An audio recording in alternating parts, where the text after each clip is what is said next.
याद रखना, किसी की जमीन जायदाद ना हड़पना, जितना तुम्हारा है उतने में खुश रहना, मेहनत करके कमाना बढ़ाना, दूसरे का एक रत्ती एक इंच जमीन जायदाद ना अपनाओ, क्योंकि ईश्वर के घर देर है अंधेर नहीं है। जब ईश्वर की लाठी चली तो धृतराष्ट्र का वंश नष्ट हो गया, पानी देने वाला कोई नहीं बचा। ईश्वर थोड़ा God mills grind slow but sure, विश्वास रखिएगा। ईश्वर की लाठी धीरे चलती है, ईश्वर की चक्की धीरे धीरे गेहूं पीसेगी पर पीसेगी जरूर।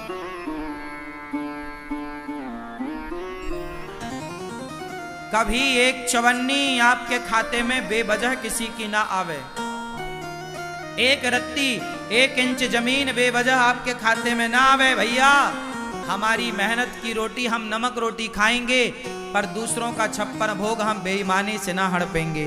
हम सुखी हैं साइकिल में, हमें बेईमानी करके धन्ना सेठ नहीं बनना। हम साइकिल में ही खुश हैं, साइकिल में ही चलेंगे। पैसा कमाओ, मेहनत का कमाओ। बेईमानी किसको फलीभूत, क्या रावण को बेईमानी फलीभूत? भाई रावण ने भी तो अपने भाई का धन हड़प लिया था, कुबेर का। पुष्पक विमान कोई रावण के बाप का थोड़ी था, कुबेर को मिला था। भाई का विमान हड़प लिया, भाई की संपत्ति हड़प ली रावण ने। क्या हुआ? सर्वनाश हुआ। रहा न को कुल रोवनिहारा, 1 लख पूत 1.25 लाख नाती, जिसके घर पर दिया ना बाती। कोई दीपक जलाने वाला अति कभी ना करना बंदे, इति तेरी हो जाएगी। बिन पंखों के पक्षी जैसी गति तेरी हो जाएगी। भैया मेहनत करो रे बाबा, अपनी मेहनत पे भरोसा रखो। जो बनाओ जो कमाओ बलबूते बनाओ। भाई की संपत्ति क्यों हड़पना, पड़ोसियों की संपत्ति बेईमानी से क्यों हड़पना? जो अपना है वो। अच्छा सुनो, किसी की आप लो मत और अपनी एक रत्ती छोड़ो मत। जो आपका है उसे छोड़ना भी नहीं है। ऐसा नहीं कि तुम्हारे घर में कोई कब्जा कर, काहे कर लेगा भैया कब्जा? मारो, केस करो। दुर्योधन ने कब्जा कर लिया पांडवों के घर में, तो बाद में महाभारत हुआ।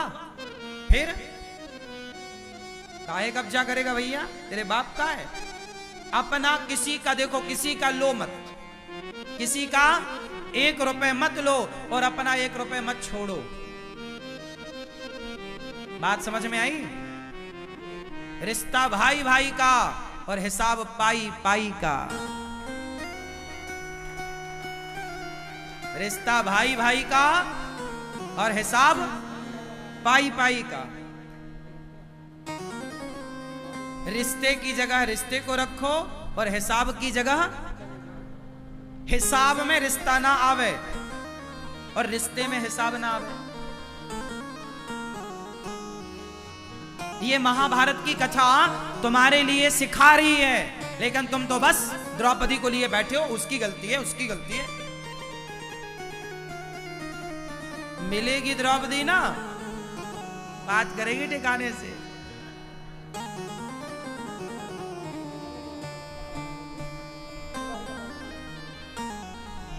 क्यों भैया? चश्मा वाले भैया सही है? किसकी गलती है? धृतराष्ट्र की है। बंटवारा क्यों नहीं किया? और सुनो, जितने बूढ़े यहां बैठे हैं, आप लोगों के लिए मतलब की बात बोल दूं। आप लोग जल्दी से अपने बच्चों का बंटवारा कर दो। यदि आप बंटवारा नहीं कर पाए और आप यदि तय हो गए, तो आपके बच्चे आपस में लड़के मर जाएंगे। आज भारत में जितना भी भाई भाइयों का झगड़ा है, वो केवल बाप की गलती के कारण है। मर गया, बंटवारा किया ही नहीं। अब बच्चे बोल रहे हैं ये मैं लूंगा, ये मैं लूंगा। इसलिए मरने के पहले बिल्कुल बंटवारा कर दो। बाद में लिख दो, ये वाला खेत तेरा, ये दुकान तेरी, ये घर तेरा। हाँ, लेकिन मेरे मरने के बाद तुम सब अपना अपना लेना। पर जीते जी साथ में रह सकते हो तो रहो, लेकिन कर दो। क्योंकि बंटवारा प्रकृति का, राम लक्ष्मण का बंटवारा हुआ। बंटवारा अटल सत्य है, करना ही पड़ेगा। यह प्रकृति का नियम है। आज नहीं कल, कल नहीं, जीते जी भाई दोनों भाई लड़कर के अलग हों, उससे अच्छा प्यार मोहब्बत से अलग हों, ताकि वो अलग होकर भी एक रह सकें। ऐसा भी बंटवारा क्या कि वो एक होकर के भी वो एक ना हो पाए। आज भाई भाई का दुश्मन बना है, देख लेना संसार में। भाई भाई के घर नहीं जाता, शादी हो रही है बड़े भैया की बेटी की, छोटा भाई नहीं जा रहा है, बड़े भाई ने बुलाया ही नहीं। छोटे भाई के बेटे का ब्याह है, बड़ा भैया नहीं जा, सारा संसार आ रहा है, सारे रसगुल्ले खा रहे हैं, पर सगा भाई नहीं आ रहा है। क्यों? क्या मुद्दा था? बंटवारा मुद्दा था। और क्या ये आग किसने लगाई? वो बाप जो मर गया, बंटवारा किया ही नहीं। धृतराष्ट्र ना बनना तुम लोग, सही बोल रहा हूं, कान खोल के सुनना। धृतराष्ट्र बनोगे, तुम्हारा आपस में परिवार लड़के मर जाएगा, और तुम्हारा परिवार आपस में लड़के मरा तो जिम्मेदार तुम हो। परिवार में यदि फूट पड़ती है तो जिम्मेदार बूढ़े होते हैं। तुम कहां थे जब तुम्हारे बच्चे आपस में लड़ रहे थे? तुम कहां थे जब तुम्हारे बच्चों में आपस में वो द्वेष पैदा हो रहा था, घृणा पैदा हो रही थी, नफरत? तुम क्यों नहीं आग बुझाए? यदि आग लग जाएगी घर में तो तुम जल्दी जाके बुझाते नहीं हो क्या?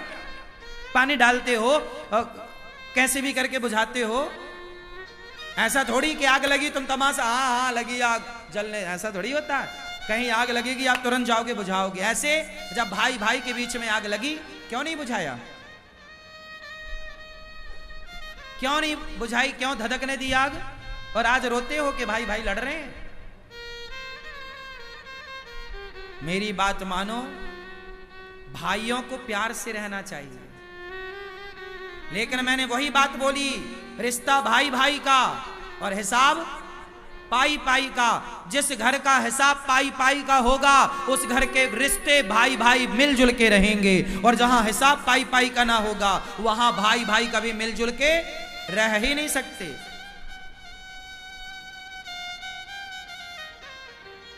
क्यों मैया, सही है कि गलत है? सास क्या करती है?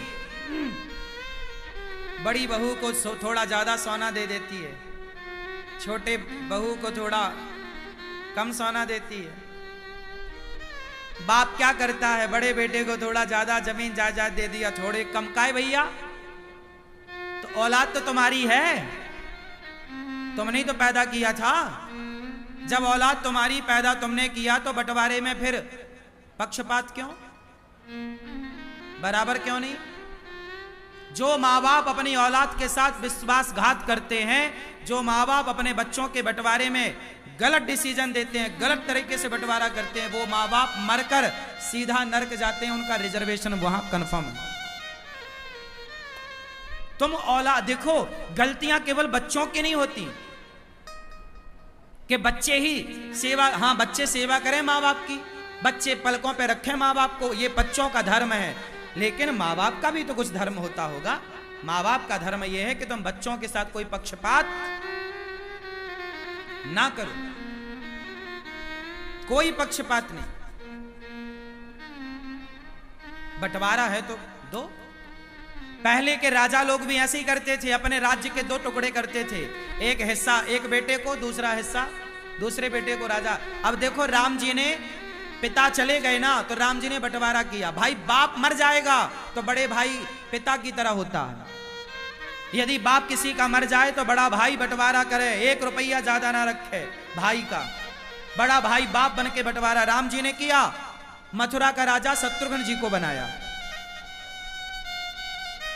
लखनऊ के राजा लक्ष्मण जी को बनाया। लखनऊ क्या है? लक्ष्मणपुर है। लखनऊ लक्ष्मणपुर, लक्ष्मण जी को लखनऊ का राजा बनाया। अयोध्या के राजा राम बने, भरत जी को भी राजा बनाया। वो गए नहीं, रहे साथ में, लेकिन सत्ता तो राम ने दे दी। भाई अपना धर्म यही है, यही धर्म है। हिसाब पाई पाई का और रिश्ता भाई भाई का। पांडवों का सही सही बंटवारा होता तो यह महाभारत की स्थिति। क्यों जी, बात सही है? तो आप लोगों ने बंटवारा कर दिया कि नहीं? कि अभी भी सब चाबियां आपके पास हैं? कुछ चाबियां दे दो बच्चों को, बेचारे वो भी कमाए खाएं।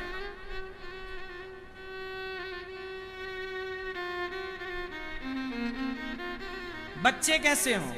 माँ बाप तो ऐसे हों कि परफेक्ट बंटवारा करें, पर बच्चे ऐसे हों कि बच्चे इतना सेल्फ डिपेंड बन जाएं, इतनी मेहनत करने वाले हों, इतने अच्छे हों कि उन्हें बाप की संपत्ति लेने की जरूरत ही ना पड़े, वो बाप से ज्यादा कमा करके दिखाएं, लड़ने की जरूरत ना पड़े। ऐसा बेटा हो। आपको बाप के टुकड़ों पे क्यों पलना है? आप मेहनत करके कमाओ। आप अपने बाप से भी ज्यादा कमा सकते हैं, आप में काबिलियत है तो, और नहीं है तो बाप जितना देगा वो भी तुम बेच के नाश कर दोगे। तो महाभारत का मूल कारण क्या है? बंटवारा ना होना। दूसरा कारण, महाभारत क्यों हुआ? भीष्म पितामह सबसे बलवान थे। जब द्रौपदी की साड़ी खिंच रही थी, जब पांडवों के साथ अधर्म हो रहा था, द्रौपदी के साथ अधर्म हो रहा था, जुआ में छल हो रहा था, तब पितामह भीष्म चुप क्यों थे? बच्चे गलत कर रहे हैं और घर का बूढ़ा चुपचाप तमाशा देख रहा है, तो महाभारत जरूर होगा। इसलिए बूढ़ों को धर्म के साथ खड़ा होना चाहिए।